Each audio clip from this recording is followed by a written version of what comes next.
प्रणाम सभी को। आइए आज गीता के अध्याय 10 से शुरू करते हैं और 6, 7, 8 8वें श्लोक से शुरू करते हैं। संबंध पूर्व श्लोक में भगवान ने बताया कि मेरी विभूति और योग को तत्व से जानने वाला अविचल भक्ति से युक्त हो जाता है। अतः विभूति और योग को तत्व से जानना क्या है, इसका विवेचन आगे के श्लोक में करते हैं। अह सर्वस्य प्रभवो मत्त सर्व प्रवर्तते इति मत्वा भजन्ते मां बुधा भाव समविन्ता। मतलब मैं संसार मात्र का प्रभाव मूल कारण हूँ और मेरे से ही सारा संसार प्रवृत्त हो रहा है, अर्थात चेष्टा कर रहा है। ऐसा मेरे को मानकर मेरे में ही श्रद्धा प्रेम रखते हुए बुद्धिमान भक्त मेरा ही भजन करते हैं, सब प्रकार से मेरे ही शरण होते हैं।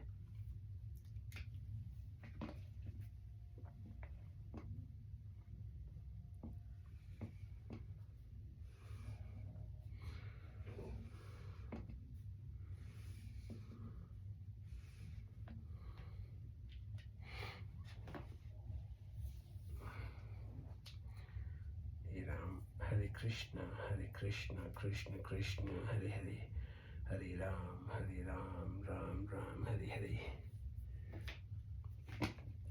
अह सर्वस्य प्रभवो मत् सर्व प्रवर्तते इति मत्वा भजन्ते मां बुधा भाव समन्विता। मैं संसार मात्र का प्रभाव मूल कारण हूँ और मेरे से ही सारा संसार प्रवृत्त हो रहा है, अर्थात चेष्टा कर रहा है। ऐसा मेरे को मानकर मेरे में ही श्रद्धा प्रेम रखते हुए बुद्धिमान भक्त मेरा ही भजन करते हैं, सब प्रकार से मेरे ही शरण होते हैं।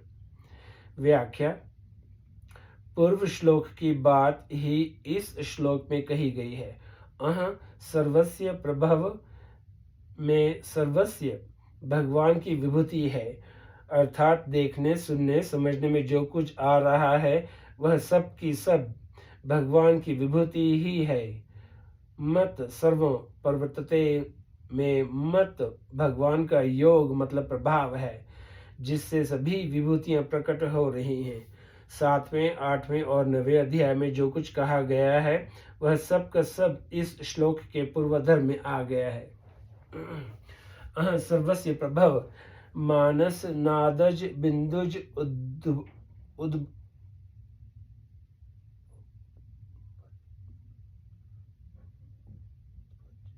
उद्ध्वज जरायुज अंडज स्वेदज अर्थात जड़ चेतन स्थावर जंगम यावन मात्र जितने प्राणी पैदा होते हैं उन सब की उत्पत्ति के मूल में परम पिता परमेश्वर के रूप में मैं ही हूँ।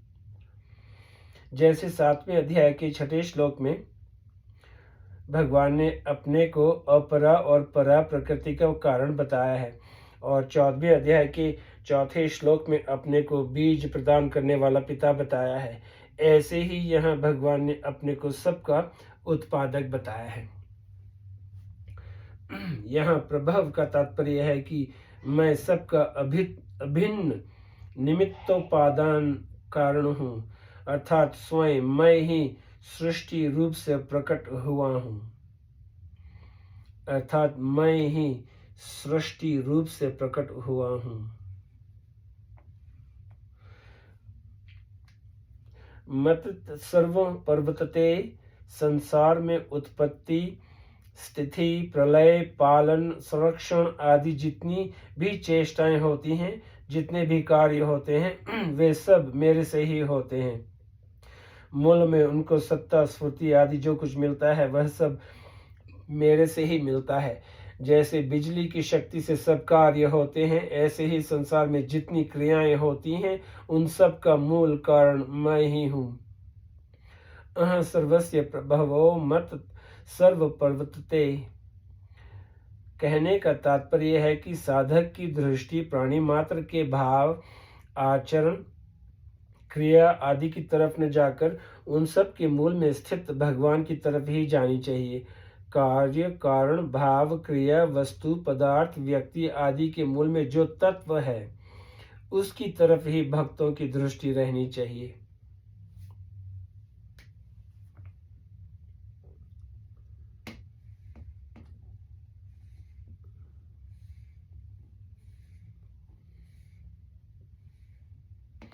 सातवें अध्याय के 7वें तथा 12वें श्लोक में और 10वें अध्याय के 5वें और इस 8वें श्लोक में मत पद बार बार कहने का तात्पर्य है कि ये भाव, क्रिया, व्यक्ति आदि सब भगवान से ही पैदा होते हैं, भगवान में ही स्थित रहते हैं और भगवान में ही लीन हो जाते हैं। अतः तत्व से सब कुछ भगवत स्वरूप ही है। इस बात को जान ले अथवा मान ले तो भगवान के साथ अविकल्प मतलब कभी विचलित न किया जाने वाला योग अर्थात संबंध हो जाएगा। यहाँ सर्वस्य और सर्वम 2 बार सर्व पद देने का तात्पर्य है कि भगवान के सिवाय इस सृष्टि का न कोई उत्पादक है और न कोई संचालक है। इस सृष्टि के उत्पादक और संचालक केवल भगवान ही हैं। इति मत्वा भाव समविंता इति मत्वा भाव समविंता भगवान से ही सब संसार की उत्पत्ति होती है और सारे संसार को सत्ता स्फूर्ति भगवान से ही मिलती है। अर्थात स्थूल, सूक्ष्म और कारण रूप से सब कुछ भगवान ही है। ऐसा जो दृढ़ता से मान लेते हैं वे भगवान ही सर्वोपरि हैं। भगवान के समान कोई हुआ नहीं है, नहीं होगा, है नहीं तथा होना संभव भी नहीं। ऐसे सर्वोच्च भाव से युक्त हो जाते हैं। इस प्रकार जब उनकी महत्व बुद्धि केवल भगवान में ही हो जाती है तो फिर उनका आकर्षण, श्रद्धा, विश्वास, प्रेम आदि सब भगवान में ही हो जाते हैं। भगवान का ही आश्रय लेने से उनमें समता, निर्विकारता, निशोकता, निश्चिंता, निर्भयता आदि स्वतः स्वाभाविक ही आ जाते हैं। कारण कि जहाँ देव मतलब परमात्मा होते हैं वहाँ दैवी संपत्ति स्वाभाविक ही आ जाती है। बुधा भगवान के सिवाय अन्य की सत्ता ही नहीं मानना, भगवान को ही सबके मूल में मानना, भगवान का ही आश्रय लेकर उनमें ही श्रद्धा प्रेम रख करना, यही उनकी बुद्धिमानी है। इसीलिए उनको बुद्धिमान कहा गया है। इसी बात को आगे 15वें अध्याय में कहा है कि जो मेरे को क्षर मतलब संसार मात्र से अतीत और अक्षर मतलब जीव आत्मा से उत्तम जानता है वह सर्ववित्त है और सर्वभाव से मेरा ही भजन करता है। माम भजन्ते भगवान के नाम का जप कीर्तन करना, भगवान के रूप का चिंतन ध्यान करना, भगवान की कथा सुनना, भगवत संबंधी ग्रंथों गीता, रामायण, भागवत आदि का पठन पाठन करना, ये सब के सब भजन है। परंतु असली भजन तो वह है जिसमें हृदय भगवान की तरफ ही खिंच जाता है, केवल भगवान ही प्यारे लगते हैं। भगवान की विस्मृति चुभती है, बुरी लगती है। इस प्रकार भगवान में तल्लीन होना ही असली भजन है। विशेष बात, सबके मूल में परमात्मा है और परमात्मा से ही वस्तु, व्यक्ति, पदार्थ, घटना आदि सबको सत्ता स्फूर्ति मिलती है। ऐसा ज्ञान होना परमात्मा प्राप्ति चाहने वाले सभी साधकों के लिए बहुत आवश्यक है। कारण कि जब सबके मूल में परमात्मा ही है तब साधक का लक्ष्य भी परमात्मा की तरफ ही होना चाहिए। उस परमात्मा की तरफ लक्ष्य कराने में ही संपूर्ण विभूतियां और योग के ज्ञान का तात्पर्य है। यही बात गीता में जगह जगह बताई गई है, जैसे जिससे संपूर्ण प्राणियों की प्रवृत्ति होती है और जिससे संपूर्ण संसार व्याप्त है। उस परमात्मा का अपने कर्तव्य कर्मों के द्वारा पूजन करना चाहिए, जो संपूर्ण प्राणियों के हृदय में विराजमान है और जो सब प्राणियों को प्रेरणा देता है। उस परमात्मा की सर्वभाव से शरण जाना चाहिए इत्यादि। कर्म योग, ज्ञान योग और भक्ति योग ये साधन तो अपनी अपनी रुचि के अनुसार भिन्न भिन्न हो सकते हैं, पर उपयुक्त ज्ञान सभी साधकों के लिए बहुत ही आवश्यक है। अब श्लोक 9 से शुरू करते हैं। संबंध अब आगे के श्लोक में उन भक्तों का भजन किस रीति से होता है यह बताते हैं। मच्चित्तता मदगंत प्राणाबोधयंत परस्परम कथयंत श्वच मानित्य तुष्यन्ति च रमन्ति च। मेरे में चित्त वाले, मेरे में प्राणों को अर्पण करने वाले भक्त जन आपस में मेरे गुण प्रभाव आदि को जनाते हुए और उनका कथन करते हुए ही नित्य निरंतर संतुष्ट रहते हैं और मेरे में प्रेम करते हैं। व्याख्या।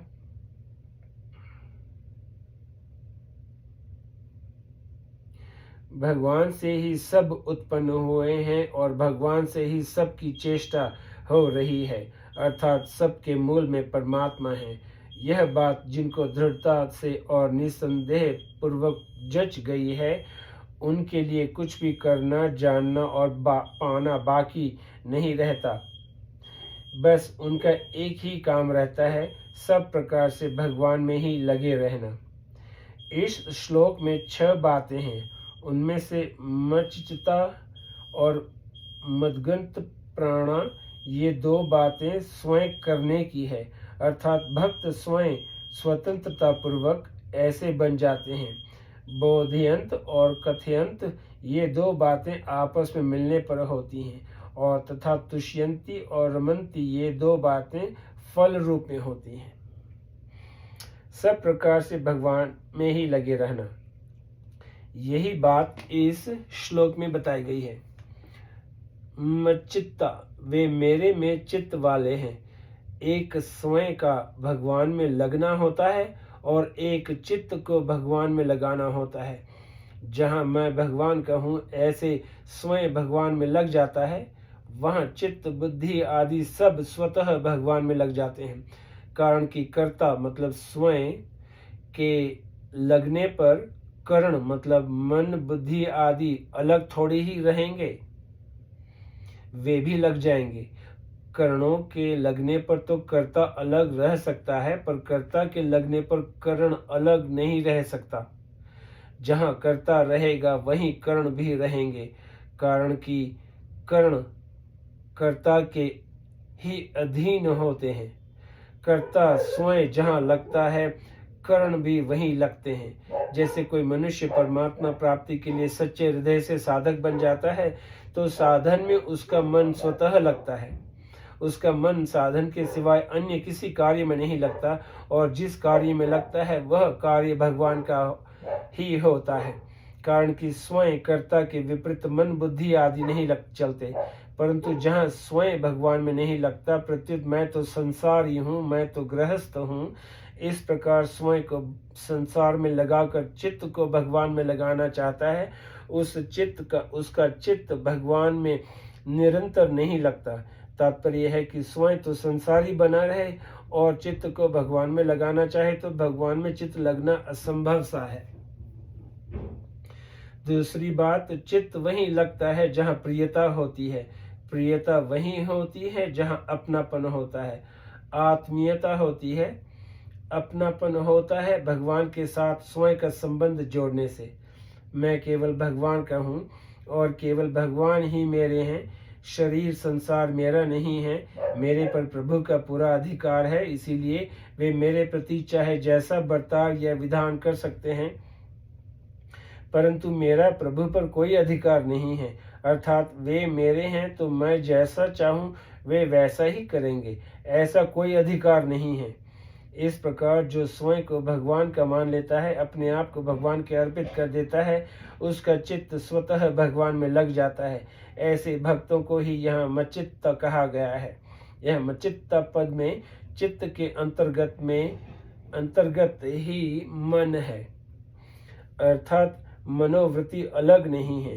गीता में चित्त और मन को एक भी कहा है और अलग अलग भी, जैसे भूमि रापो नलो वायु ख मनोबुद्धिरेव च। यहाँ मन के अंतर्गत ही चित्त है और मन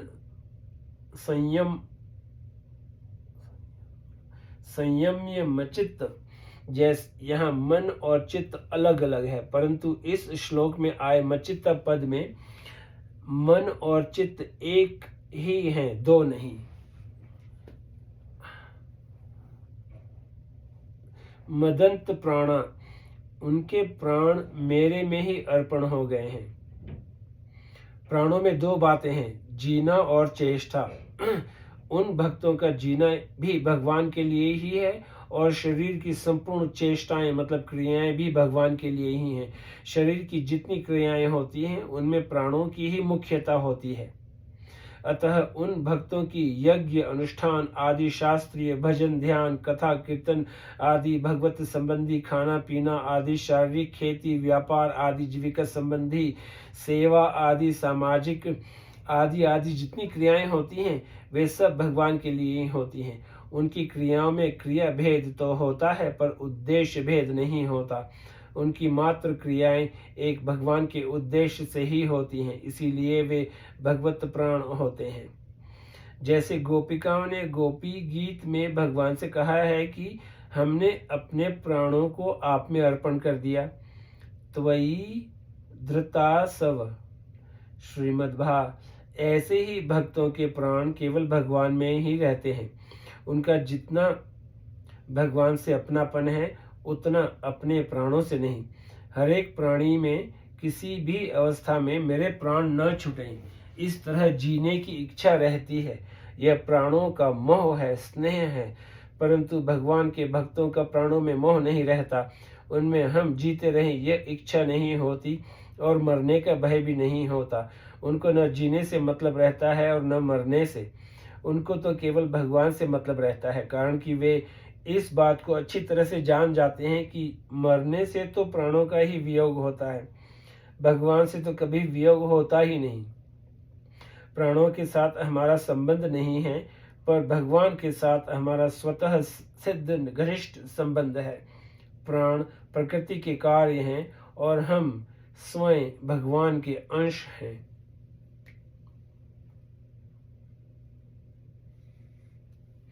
ऐसे मदंत प्राण होने के लिए मदगंत प्राण होने के लिए साधक को सबसे पहले यह उद्देश्य बनाना चाहिए कि हमें तो भगवत प्राप्ति ही करनी है। सांसारिक चीजें प्राप्त हो या न हो, हम स्वस्थ रहें या न बीमार, हमारा आदर हो या निरादर, हमें सुख मिले या दुख, इनसे हमारा कोई मतलब नहीं है। हमारा मतलब तो केवल भगवान से है। ऐसा दृढ़ उद्देश्य बनने पर साधक भगवत प्राण हो जाएगा। बोधियंत परस्परम, उन भक्तों को भगवत भाव वाले, भगवत रुचि वाले मिल जाते हैं तो उनके बीच भगवान की बात छिड़ जाती है। फिर वे आपस में एक दूसरे को भगवान के तत्व, रहस्य, गुण, प्रभाव आदि जनाते हैं तो एक विलक्षण सत्संग होता है। सताम्य साभृता निसर्ग यदर्थ वाणी श्रुति चेत सामपि प्रतिक्षण नव्य वदच्युतस्य यत ऋत्रियां विटानामिव साधुवार्ता। श्रीमद्भा, सार तत्व को धारण करने वाले पुरुषों का यह स्वभाव होता है कि उनकी वाणी, कान और अंतकरण भगवान की लीलाओं को गाने, सुनने और चिंतन करने के लिए ही होते हैं। जैसे लंपट पुरुषों को स्त्रियों की चर्चा में नयापन मालूम देता है, ऐसे ही भक्तों को भगवान की लीलाओं में, कथाओं में नित्य नयापन मालूम देता है। सताम्य सारभृता निसर्गो यदर्थ वाणी श्रुति चेतसामपि प्रतिक्षण नव्यवदच्युतस्य यत् स्त्रियां विटानामिव साधुर्वार्ता। जब वे आपस में भावपूर्वक बातें करते हैं तो उनके भीतर भगवत संबंधी विलक्षण विलक्षण बातें स्वतः आने लगती हैं। जैसे दीपक के नीचे अंधेरा रहता है, पर दो दीपक एक दूसरे के सामने रख दें तो दोनों दीपकों के नीचे से अंधेरा दूर हो जाता है। ऐसे ही जब दो भगवत भक्त एक साथ मिलते हैं और आपस में भगवत संबंधी बातें चल पड़ती हैं, तब किसी के मन में किसी तरह का भगवत संबंधी विलक्षण भाव पैदा होता है तो वह उसे प्रकट कर देता है, तथा दूसरे के मन में और तरह का भाव पैदा होता है तो वह भी उसे प्रकट कर देता है। इस प्रकार आदान प्रदान होने से उनमें नए नए भाव प्रकट होते रहते हैं, परंतु अकेले में भगवान का चिंतन करने से उनके उतने भाव प्रकट नहीं होते। अगर भाव प्रकट हो भी जाए तो अकेले अपने पास ही रहते हैं, उनका आदान प्रदान नहीं होता। कथयंत स्वच माम, उनको भगवान की कथा लीला सुनने वाला कोई भगवत भक्त मिल जाता है तो वे भगवान की कथा लीला कहना शुरू कर देते हैं। जैसे सनकादि चारों भगवान की कथा कहते हैं और सुनते हैं, उनमें कोई एक वक्ता बन जाता है और 3 श्रोता बन जाते हैं। ऐसे ही भगवान के प्रेमी भक्तों को कोई सुनने वाला मिल जाता है तो वे उसको भगवान की कथा गुण प्रभाव रहस्य आदि सुनाते हैं, और कोई सुनाने वाला मिल जाता है तो स्वयं सुनने लग जाते हैं, परंतु उनमें सुनाते समय वक्ता बनने का अभिमान नहीं होता और सुनते समय श्रोता बनने की लज्जा नहीं होती। नित्य तुष्यंती च, इस तरह भगवान की कथा लीला गुण प्रभाव रहस्य आदि को आपस में एक दूसरे को जनाते हुए और उनका ही कथन तथा चिंतन करते हुए वे भक्त नित्य निरंतर संतुष्ट रहते हैं। तात्पर्य है कि उनकी संतुष्टि का कारण भगवान के सिवाय दूसरा कोई नहीं रहता, केवल भगवान ही रहते हैं। रमन्ति च, वे भगवान में ही रमण अर्थात प्रेम करते हैं। इस प्रेम में उनमें और भगवान में भेद नहीं रहता।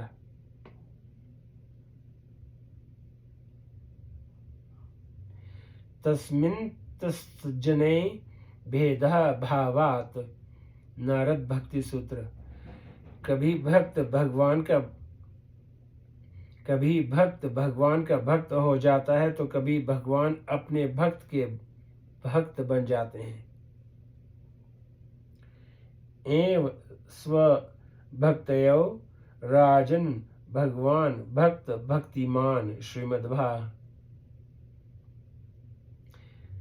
इस तरह भगवान और भक्त में परस्पर प्रेम की लीला अनंत काल तक चलती ही रहती है और प्रेम प्रतिक्षण बढ़ता ही रहता है। इस वर्णन से साधक को इस बात की तरफ ध्यान देना चाहिए कि उसकी हर एक क्रिया भाव आदि का प्रवाह केवल भगवान की तरफ ही हो। आज यहीं पे समाप्त करते हैं, फिर कल श्लोक 10 से शुरू करेंगे। नमस्ते।